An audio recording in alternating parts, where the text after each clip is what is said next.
Mr. President Costa, Madam President von der Leyen, dear colleagues, thanks so much. Glad to see you all and thank you for supporting us, supporting Ukraine. First, I'd like to update you on some key aspects of the situation in Ukraine and our diplomatic efforts with partners. Last night, the Russian army launched a massive drone attack on our country, 171 strike drones in total, mostly Shahids. Their target was our infrastructure and in the city of Kropivnitsky in central Ukraine. Residential buildings, also an Orthodox church and a school were damaged.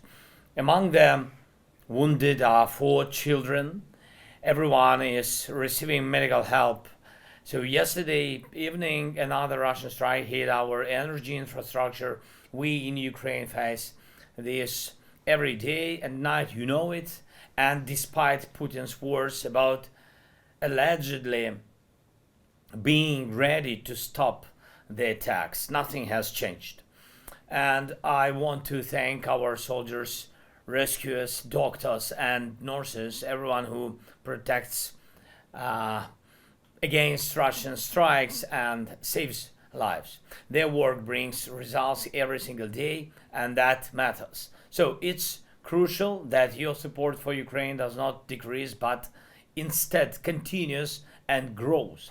And this is especially true for air defense, military aid, and our overall resilience. We need funds for artillery shells and would really appreciate Europe's support with at least 5 billion euros as soon as possible.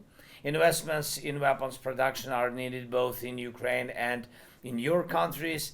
Europe needs technological independence, including in weapons manufacturing. Everything necessary to defend the continent should be produced here in Europe. We must work toward this together. And I appreciate those who are already taking concrete steps in this direction.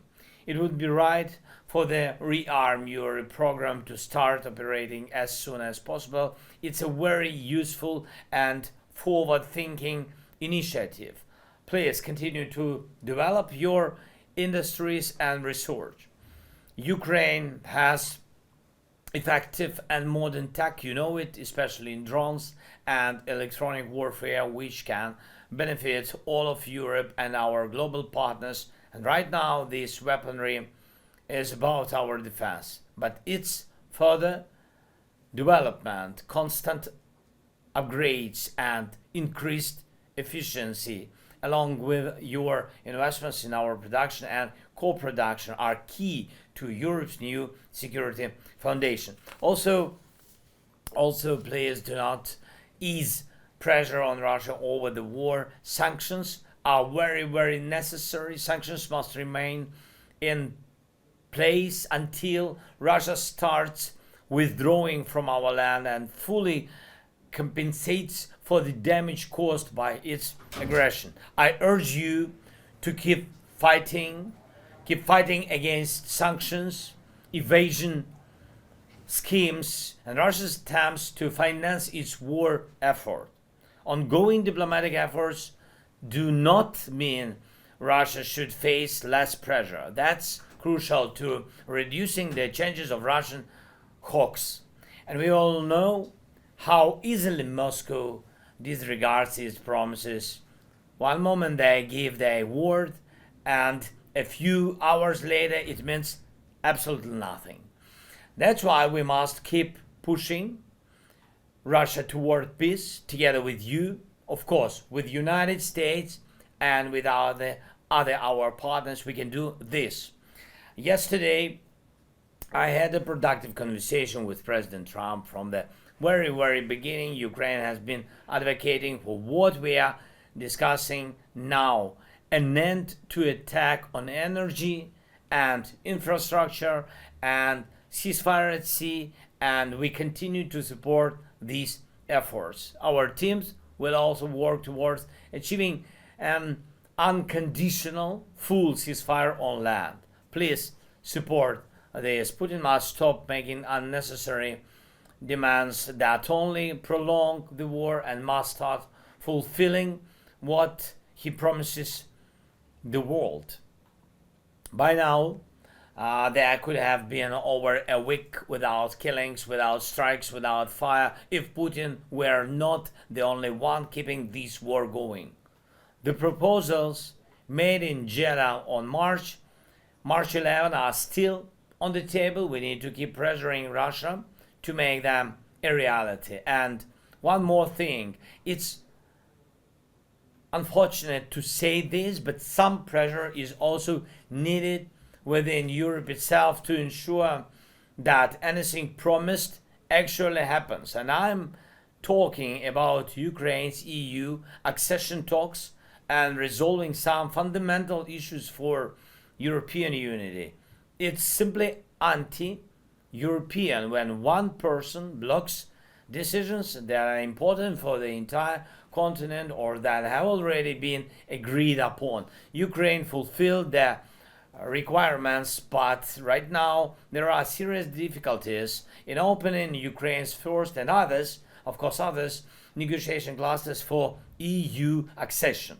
European efforts that should be bringing more security and peace are also constantly being obstructed, and I believe this is wrong. Europe must have a way to prevent individual actors from blocking what's necessary for all. If we say Europe should be stronger in global competition, we must also talk about making European decision making faster, more flexible, more effective, whether in politics, defense, economics, industry, or any other area. Europe needs speed in making decisions and clear tools to protect itself from unnecessary blockages. Ukraine is a part of Europe, and Europe is one of the players in global peace efforts. We did our best for Europe to be equal with others in these efforts and peace negotiations, and we achieved it all together. Europe must always be at the table in all conversations about security of Europe, and it will be so.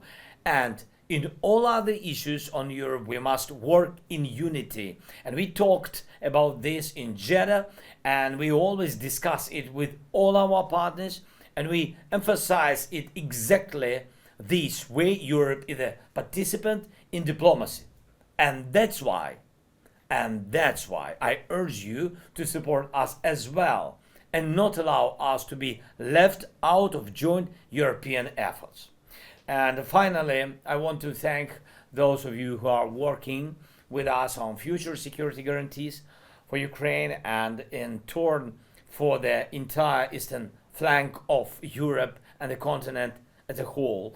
And for those who have not yet joined this effort, I invite you to do so, and all of us must be as efficient as possible in this work on security guarantees and as quick as possible.